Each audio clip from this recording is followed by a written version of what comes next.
Hello. Thank you for visiting our page. Before we proceed, please let me read you this disclaimer.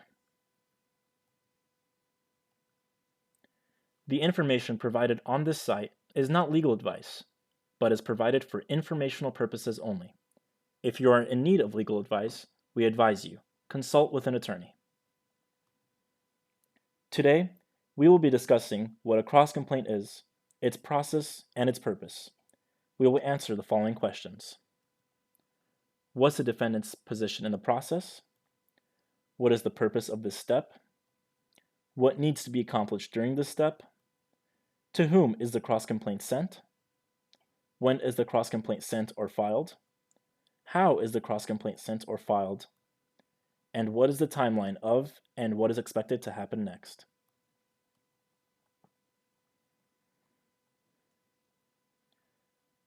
We will first start with the defendant's position in the process. Once the plaintiff has filed their lawsuit against the defendant, the latter then files to initiate his or her own lawsuit against the original plaintiff, a co-defendant, or someone who is not yet a party to the lawsuit. The cross-complaint must be accompanied by proof of service and must be filed within 30 days after the amended complaint.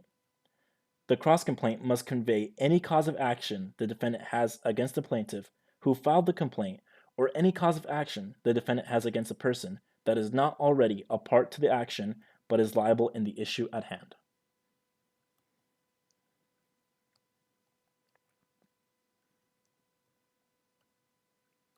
So we wonder what the purpose of this step is.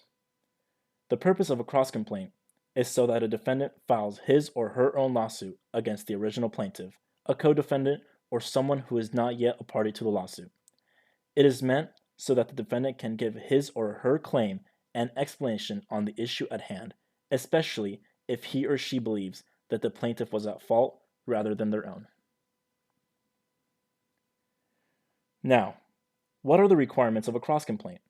A cross-complaint must consist of the same events that gave rise to the original lawsuit. For example, a defendant might file a cross-complaint when he or she had an injury at a stoplight right after he or she had the car fixed at a mechanic's shop. The defendant might cross-complain the mechanic, claiming the fault was the mechanic's and not the defendant's nor the plaintiff's. Who is the cross-complaint sent to? It must be sent to the original plaintiff in the lawsuit. When is the cross-complaint sent or filed? It must be filed before or at the time of the defendant's answer. The plaintiff has 30 days to file a cross-complaint accompanied by a proof of service.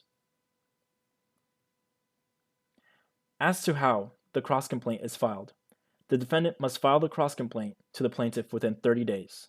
Then he or she will lose the right to convey any cause of action that he or she has against the plaintiff, and the lawsuit will proceed accordingly. Now, we move to the timeline or what is expected to happen after filing the cross-complaint. Once the defendant files the cross-complaint, then both the plaintiff and defendant must then file their answers or other responses. These answers are called pleadings, and the pleadings must contain a factual and legal basis for the claim and a prayer for any damages or relief. This has been an overview of the cross-complaint. On behalf of the ULV Center, we thank you for your time and hope this information is helpful in your legal matter.